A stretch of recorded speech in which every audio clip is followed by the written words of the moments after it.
Hello guys, welcome back to Muksha channel. Rishi వసుల train journey to love journey final part. So కొత్తగా మన channel చూస్తున్నట్టయితే please share and subscribe to Muksha channel. అలాగే మన series ఎలా ఉన్నాయో కామెంట్ చేయడం మాత్రం మర్చిపోవద్దు. సో ఇంకా ఆలస్యం లేకుండా స్టోరీలోకి అయితే వెళ్ళిపోదాం. ఆ కొట్టతను అది అమ్మ, ఈ టైంకి పక్క ఊరిలో వాళ్ళని పొలం పనికి తీసుకుపోవడానికి నా బావ వెళ్తాడు, మీకు ఇబ్బంది లేకపోతే తనకి చెప్తాను అని అంటాడు. ఓకే అన్న అని అంటుంది వసు. కొట్టతను సరేనమ్మా అని అంటాడు. కొంచెంసేపటికి జగతి గారు రిషికి అయితే కాల్ చేస్తారు. రిషి, చెప్పు మామ్, ఎక్కడున్నావు నాన్న? ట్రైన్లో మామ్. సరే, నేను డాడ్ ఇప్పుడే బయలుదేరాం. నీకు చెప్పడం మర్చిపోయాను, ఆ అమ్మాయి ఫోటో నీకు సెండ్ చేశాను చూడు అని అంటారు. ఓకే మామ్, సరే గుడ్ నైట్. గుడ్ నైట్ నాన్న. గుడ్ నైట్ మామ్ అని కాల్ కట్ చేసేస్తాడు. రిషి ఆ ఫోటోని చూసి నవ్వుకుంటాడు. కొంతసేపటికి ఆటో రాగానే వసు రిషి దానిలో ఎక్కుతారు. ఇంకా వసుకి బాగా నిద్ర వచ్చేస్తూ ఉంటుంది. అంతసేపు నడిచేసరికి బాగా టైర్డ్ అయిపోతుంది. ఇంకా అలాగే తూగుతూ ఉంటే ఇంకా రిషి తనపై పడుకోబెట్టుకుంటాడు. ఇంకా వసు రిషి హ్యాండ్ని హక్ చేసుకుని అలాగే పడుకుంటుంది. వసు రిషిని చూస్తూ ఉంటే బయట గాలికి వసు ఫేస్ మీద హెయిర్ పడుతూ ఉంటే దాన్ని తీస్తూ వసుని చూస్తూ, ఈ పొట్టిదాన్ని యావరేజ్ అన్నా కానీ చాలా అందంగా ఉంది అని అనుకుంటూ వసునే చూస్తూ ఉంటాడు. వసు లేచి రిషిని చూసి సారీ, పర్లేదులే అని అంటాడు. వసు అని చెప్పి ఒళ్ళుడుచుకుంటూ బయటకే చూస్తూ ఉంటుంది. దూరం వెళ్ళాక పొలం పనులకి వెళ్ళే వాళ్ళు ఎక్కుతారు. వసు వాళ్ళతో నవ్వుతూ మాట్లాడుతూ ఉంటే రిషి వసు స్మైల్ని చూస్తూ ఉంటాడు. వసు దాన్ని గమనిస్తూ నవ్వుకుంటుంది. ఇంకా రోడ్డంతా గుంటలు ఉండడంతో వసు రిషికి హెడ్కి పైన రాడ్ తగులుతూ ఉంటుంది. వసు, అక్క ఈ టవల్ మళ్ళీ ఇస్తాను అని చెప్పి తీసుకొని ఇంకా తలకి పాగాలా కట్టుకుంటుంది. రిషికి కూడా రాడ్ తగులుతూ ఉండడంతో వసు తన చెయ్యిని అడ్డు పెడుతుంది. ఇంకా రిషి వసు చెయ్యిని చూసి నవ్వుకుంటాడు. ఇంకా ఆటోలో వాళ్ళు, మీ జంట బాగుందమ్మా, పెళ్ళెప్పుడు అని అడుగుతారు. వసు, అది మేము ఫ్రెండ్స్ అంతే అండి అని అంటుంది. ఇప్పుడు ఫ్రెండ్స్ అనే వాళ్ళే రేపు మొగుడు పిల్లలు అవుతారులే అమ్మా, మాకు తెలియదు అనుకుంటున్నావా ఏంటి అని చెప్పి నవ్వుకుంటారు. రిషి అటు తిరిగి నవ్వుకుంటూ ఉంటే వసు తెక్కమగగా చూస్తూ ఉంటుంది. ఇంతలో రైల్వే స్టేషన్ వస్తుంది. వసు, రిషి చాలా థ్యాంక్స్ అండి ఈ టైంలో హెల్ప్ చేసినందుకు అని చెప్పి అంటారు. ఇంకా రిషి ఇదిగోండి అని చెప్పి డబ్బులు ఇవ్వబోతూ ఉంటే ఆటోలో వాళ్ళందరూ పర్లేదు బాబు, సరే ఉంటాము అని చెప్పి వెళ్ళిపోతారు. రిషి అని చెప్పి బాయ్ చెప్తూ ఉంటాడు వాళ్ళకి. వసు రిషిని కోపంగా చూస్తూ, అవును నువ్వేం పని చేస్తావు? అది సాఫ్ట్వేర్ కంపెనీలో ఎంప్లాయీవే కదా, బాగానే శాలరీ వస్తుంది కదా, ఈ టైంలో అంత హెల్ప్ చేస్తున్న వాళ్ళకి డబ్బులు ఇవ్వకుండా అలా పంపించేయచ్చా? ఇంత పిసినారోడు ఏంటి నువ్వు అని అంటుంది. రిషి, మిస్ పొట్టి వాళ్ళే కదా వద్దన్నారు అని అంటాడు. వసు, మనమే ఇవ్వాలి అని అంటుంది. రిషి, సారీ మిస్ పొట్టి అని అంటాడు. వసు రిషి మీదకి వెళ్తూ కోపంగా, ఇంకోసారి పొట్టి పొట్టి అన్నామనుకో బాగోదు చెప్తున్నా అని అంటుంది. రిషి, మీరు మీ పేరు చెప్పలేదు కదండి అని అంటాడు. వసు, మిస్టర్ యాటిట్యూడ్, ట్రైన్ వెళ్ళిపోతుంది కమ్. రిషి చేయి పట్టుకొని అయితే తీసుకొని వెళ్తుంది. ఇంకా రిషి ట్రైన్లోకి అయితే ఎక్కేస్తాడు. వసు తన చెయ్యిని రిషికి అందిస్తూ ఉంటుంది. వసు ఉండి లాగు అని అంటూ ఉంటే రిషి, మళ్ళీ టచ్ చేశానని తిడతారండి అని అంటాడు. వసు, పర్లేదు లాగు అని అంటుంది. రిషి వసు నడుము పట్టుకొని లోపలికైతే లాగేస్తాడు. ఇంకా వసు రిషి ఇద్దరు ఫేసెస్ చాలా దగ్గరికి వచ్చేస్తాయి. వాళ్ళిద్దరు బ్రీత్ ఒకరికొకరికి వెచ్చగా తాగుతూ ఉంటాయి. రిషి వసు నడుము మీద చేతులు ఉండేసరికి తీస్తూ సారీ అండి అని అంటాడు. పర్లేదు అని చెప్పి వెళ్తూ నవ్వుకుంటూ ఉంటుంది. ఇంకొంచెంసేపు తర్వాత వసు ఫోన్ని స్విచ్ ఆన్ చేసి, ఏంటి ప్రియా ఎన్నిసార్లు కాల్ చేసింది అని చెప్పి ప్రియాకైతే కాల్ చేస్తుంది. హలో ప్రియా చెప్పు, ఎన్నిసార్లు కాల్ చేయాలి, స్విచ్ ఆఫ్ వస్తుందేంటి అని అంటుంది. అది ఒక పెద్ద కథలే, వచ్చిన తర్వాత చెప్తాను. సరే, నేను ఎందుకు కాల్ చేశానంటే, ఏంటి అన్నా నాకు పెళ్ళి మీద ఇంట్రెస్ట్ లేదా? అవును, ఇప్పుడు అదే మాట చెప్తున్నాను కదా అంటుంది. మరి మీ నాన్న నీకు పెళ్లి చూపులు ఎలా అరేంజ్ చేశారమ్మా నీకు తెలియకుండా అని అంటుంది. ఏంటి అని అంటుంది వసు. హా, ఇప్పుడే మీ నాన్న మా నాన్నకి చెప్పారు. సరే ఉంటాను బాయ్ అని చెప్పి కాల్ కట్ చేసింది ప్రియ. వసు బుజ్జి అంటూ వసు వాళ్ళ నాన్నకి కాల్ చేస్తుంది. చక్రం గారు కాల్ ఇచ్చేసి, హలో బసమ్మ చెప్పు. హలో బుజ్జి, నాకు తెలియకుండా ఎందుకు పెళ్లి చూపులు అరేంజ్ చేసావు? అదేంటమ్మా అలా అంటావు? నేను చెప్పాను కదా నేను లైఫ్లో సెటిల్ అవ్వాలి, నేను బాగా చూసుకోవాలని. అది కాదు వసు, వాళ్ళ అమ్మకి నువ్వు బాగా నచ్చావు, నిన్ను అమ్మలాగా చూసుకుంటుంది. ఇదొక్కసారికి నా మాట వినమ్మా ప్లీజ్, మా చిట్టు తల్లి కదా, ఈ పెళ్లి చేసుకోమ్మా, నేను బాగా చూసుకుంటారు వాళ్ళు అని అంటారు. వసు సరే ఒకసారి ఆవిడ నెంబర్ పెట్టినా అని అంటుంది. సరేనమ్మా అని చెప్పి నెంబర్ అయితే పెడతారు. వసు ఆ నెంబర్కి కాల్ చేసి, హలో చెప్పు వస్తారా, ఎలా ఉన్నామమ్మా? బాగున్నానండి. ఎందుకు కాల్ చేసావు? అది నాకు ఈ పెళ్లి చూపులు ఇష్టం లేదండి. ఎందుకో తెలుసుకోవచ్చా? అది నాకు ఆల్రెడీ బాయ్ ఫ్రెండ్ ఉన్నాడండి అని అంటుంది. జగతి, నేను నమ్మను. మిమ్మల్ని నమ్మించాలంటే నేనేం చేయాలో చెప్పండి. మీ ఇద్దరు కలిసిన ఒక్క ఫోటో పెట్టు, అప్పుడు నమ్ముతాను అని అంటుంది. వసు సరే ఇప్పుడే పెడతాను అని చెప్పి కాల్ కట్ చేసి, అయ్యో అబద్ధమైతే చెప్పేశాను, నాకు బాయ్స్లో కూడా ఎవరు ఫ్రెండ్స్ లేరే, ఇప్పుడు ఏం చేయాలి, ఇప్పుడు ఎలా వసు అనుకుంటూ ఎదురుగా ఉన్న రిషిని చూసి, ఈ యాటిట్యూడ్ కూడా అందంగా బాగానే ఉన్నాడు, దీని ఫోటో పంపిద్దాం అని చెప్పి రిషిని అయితే ఫోటో తీస్తూ ఉంటుంది. రిషి హలో హలో హలో ఏంటి నా ఫోటో తీస్తున్నావు, నచ్చానా అని అంటాడు. వసు మరెందుకు తీస్తున్నావు, నేను చెప్పను, చెప్పలేదనుకో అందరిని పిలిచి ఈ అమ్మాయి నా ఫోటో తీస్తుందని చెప్తాను అని అంటాడు.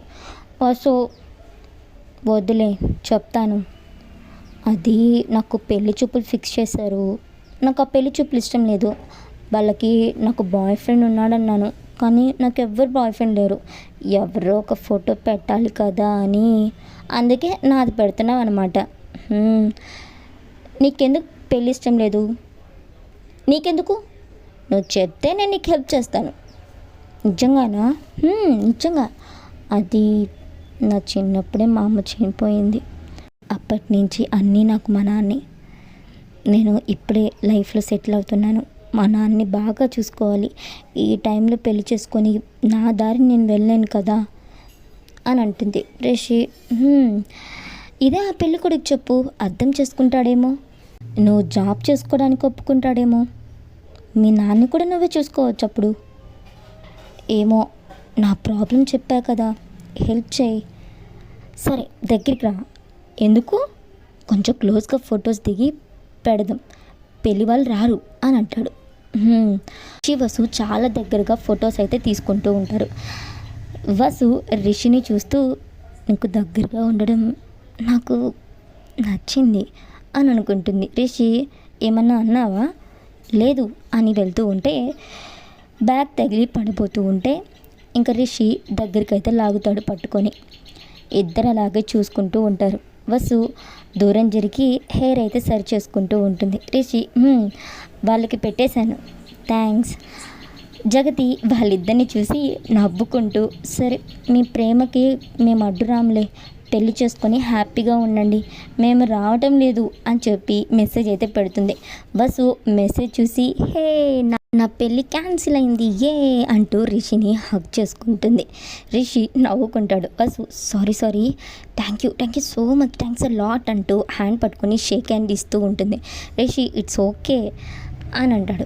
వసు నాకు ఇప్పుడు చాలా రిలీఫ్గా ఉంది అని అంటూ కొంతసేపు అలాగే పడుకుంటుంది.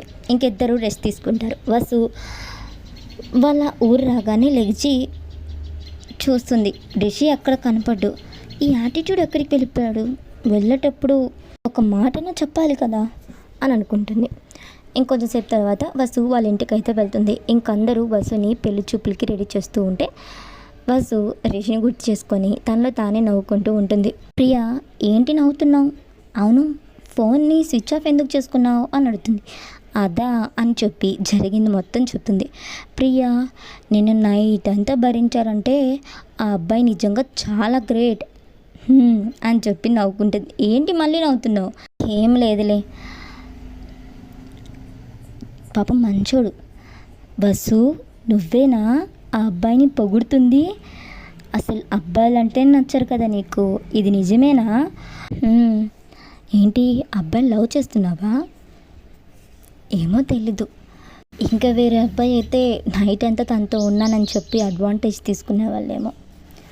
తను పక్కన ఉండేసరికి చాలా సెక్యూర్గా అనిపించింది, మంచోళ్ళ ఉన్నాడు అని అంటుంది. ఇంతలో చక్రం గారు, ఏంటి ఇంకా పెళ్లి వాళ్ళు రాలేదు అంటూ టెన్షన్ పడతారు. వసు, ఏమైంది నాన్న, ఎందుకు టెన్షన్ పడుతున్నావు?